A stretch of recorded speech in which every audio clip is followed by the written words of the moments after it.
saudara. Beragam warna kita, suku tak selalu sama.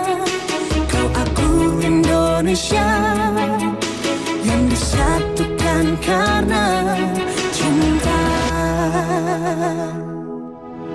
Karena kita Indonesia, jangan pernah terpecah belah. Walau kita berbeda, walau kita tak sama, tetaplah satu kita, kita Indonesia sesungguhnya.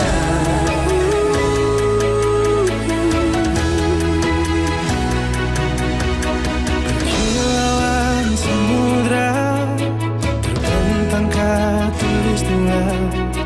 Di situ ku ada bersamamu saudara.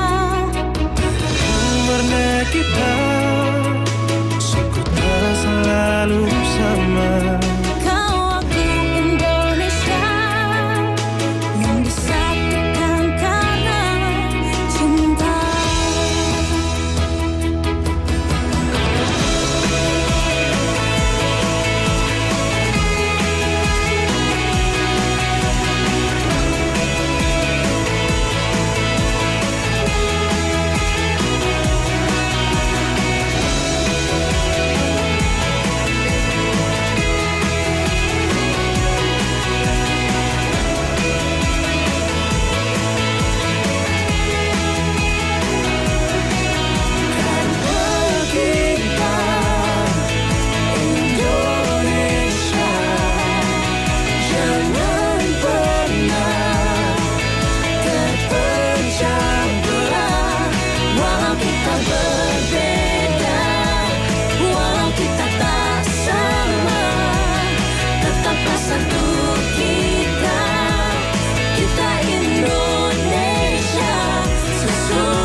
Voice of Indonesia, the overseas service of Radio Republic Indonesia, broadcast in 9 language services: English, French, German, Dutch, Spanish, Arabic, Mandarin, Japanese, and Indonesian. Voice of Indonesia is broadcast via shortwave 3325 kHz and 4755 kHz, and via streaming on voanews.id and RRI Digital on mobile application. We present various programs for you: Diplomatic Forum, The Session, Indonesian Wonder, Miscellany, Let's Speak Bahasa Indonesia, Indonesian pop and regional songs, international musical entertainment, as well as news and information about Indonesia and abroad. Voice of Indonesia, from Indonesia to the world.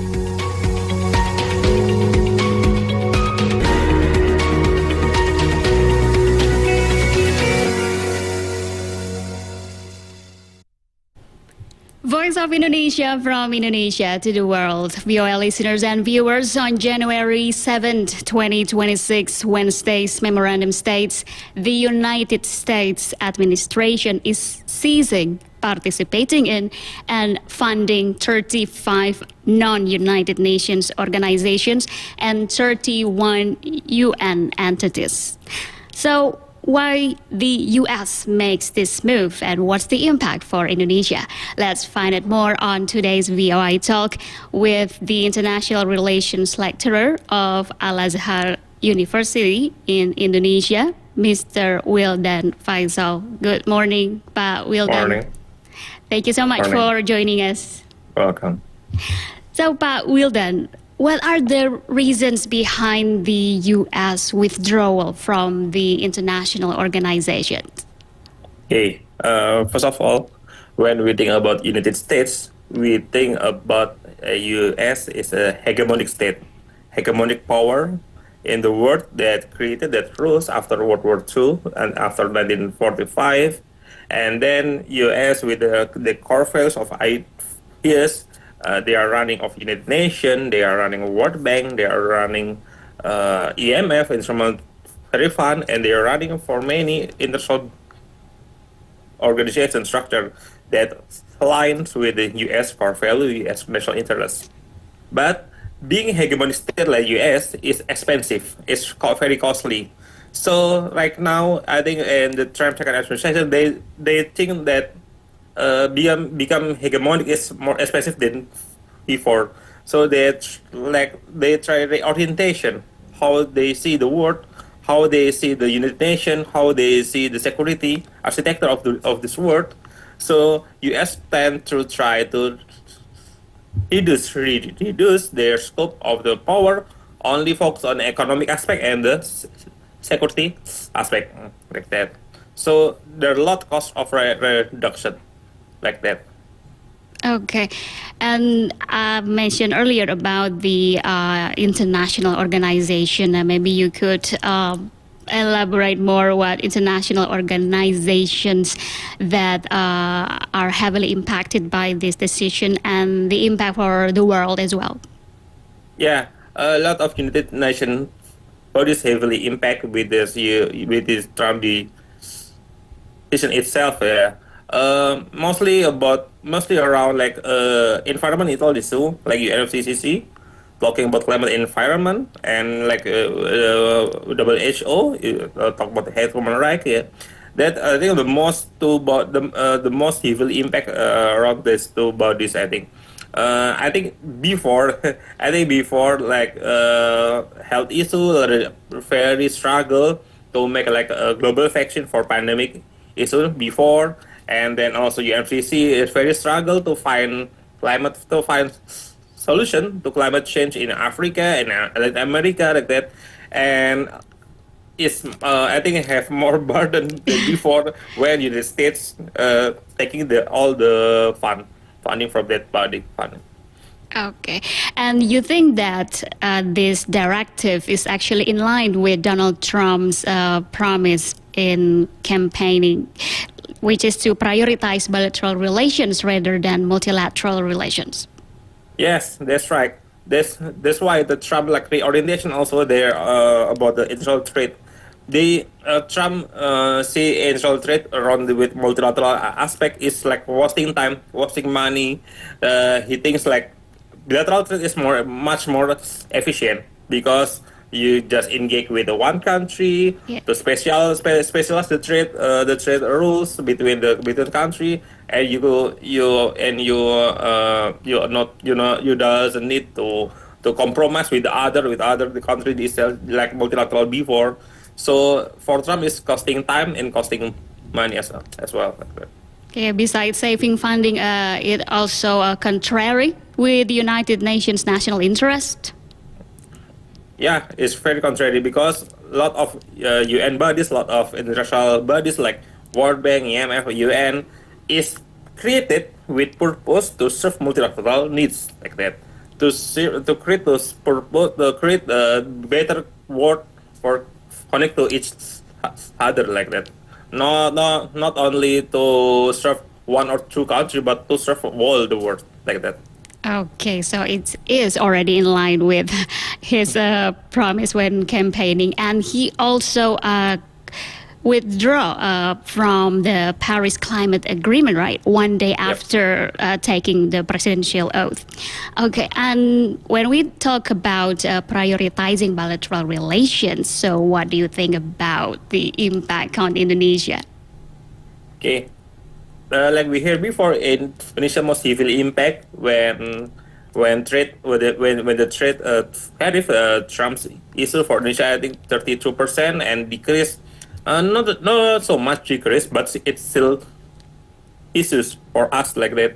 How the Indonesia economic want to export there's some favorite items to US is really impact that. That's And the second one after the trade issue, I think the most heavily impact in the Indonesia purpose to participate in the program Just Energy Transition Partnership JETP, because for developing and less developed country like Indonesia is struggle to funding just energy transition if only dependence with the Japan money or dependence with only the Indonesian money. So it must be there are some big countries like USA to fund this program because yeah the energy new renewable energy because it's a common program for all country like that. Okay, so besides Indonesia's relations with the US in trade, any other impact in other sectors? Yeah, I think maybe in multilateral leadership, I think because because in Indonesia feeling seems like feeling like lost their guidance like that because little bit difficult if Indonesia choose to prefer to China because we have sovereignty dispute with China. Like it seems like impossible if we rely on China for all aspects like we did before with the United States because impossible we rely to country when the country have like sovereignty dispute with us. We never have sovereignty dispute with USA like that. Okay, so following this withdrawal, it means there is a gap. So, will there any other major countries that will fill that gap that will strengthen the other major countries' position? Okay, yeah. If we heard before some or maybe many scholar debating about China will fill position of USA or not, yeah. But like I said in the first, becoming hegemonic state that rules all things in the world is very costly. It's very expensive. I'm not sure China will fill all, although or maybe China will replace all US effort before to become hegemonic state because it's very expensive. I can imagine China funding like energy renewable project like that. I can because it's very costly. China already spending much more in the Belt and Road project. I think from Europe to Asia, it's very expensive project. Like China try to influence Thailand, Malaysia, Indonesia, Iran, and until Serbia. I think to make like high speed rail very long. Like I think it's very expensive. I think I'm not sure China will replace US in all aspect. Maybe China get a positive reputation when China with their vaccine when pandemic COVID-19. But okay, for health issue, maybe China have more muscle in the issue. But I'm not sure in all issue I think. And European Union as well. I think they are more difficult. I think to spend their money to outside Union because they already difficult to counter Russia, to counter far right party when they rose in all country in Europe, in France, Germany, they're about more skeptics to European Union itself. Okay, so what are the long-term consequences of this U.S. decision on international cooperation that Indonesia and the other countries need to be anticipated? Yeah, I think the one main issue that will be raised right now, I think the fragmentation about a globalist or maybe a regionalist. Yeah, when United Nation created after World War II, after 1945, yeah, we believe like multilateral aspect should be governed all the world with UN. But after that, like 20 years later, after United Nations created, we created ASEAN, like bloc for Southeast Asia. And maybe 30 or 40, 50 years after that, we created European Union, bloc for European nation. And then South American also making as well that OAS. We think like what's better become multilateral body governing the whole world or maybe we just making smaller block in every region itself like ASEAN as itself, European Union itself. So Middle East if they want to make that Middle East regional body like strong like ASEAN or European, oh let's go okay gitu. Okay, like that. Or also Latin America have Mercosur, if I'm wrong like that. So this become like more debatable than before. But what's better, become single entity for the world, or maybe every region have their own entity itself like that. Like That's big for including me. BRICS. Yeah, but BRICS is not aligned with regional issue. Region. Like they have Okay. from South Africa, they have from South America, they have from Asia as well. Like that. So it's not so the BRICS doesn't have like regional aspect Regional. and as well. Uh, I'm a little bit pessimistic with BRICS because how could you make an international body within their member like India and China? Yes, I think still fighting. I think until now, even if there is no the newest military contact between the countries, but I think still unresolved until now. Like I think it's little bit impossible. I think for moving straight forward because Okay. that's BRIC has their core problem. Okay, Mr. Wildan Faisal, thank you so much for sharing your insight about You're the welcome. U.S. withdrawal from the non-UN and UN entities. Thank you so much for joining us on today's VOA Talk. Well, VOA listeners and viewers, that's today's VOA Talk from Voice of Indonesia. Stay tuned for more insightful talks only on Indonesia Today from Voice of Indonesia to the world. RRI Digital with new look. Various collaborative content from various national programs, including live visual broadcasts, live radio broadcasts, music playlists, podcasts, video news, and various users' interaction features in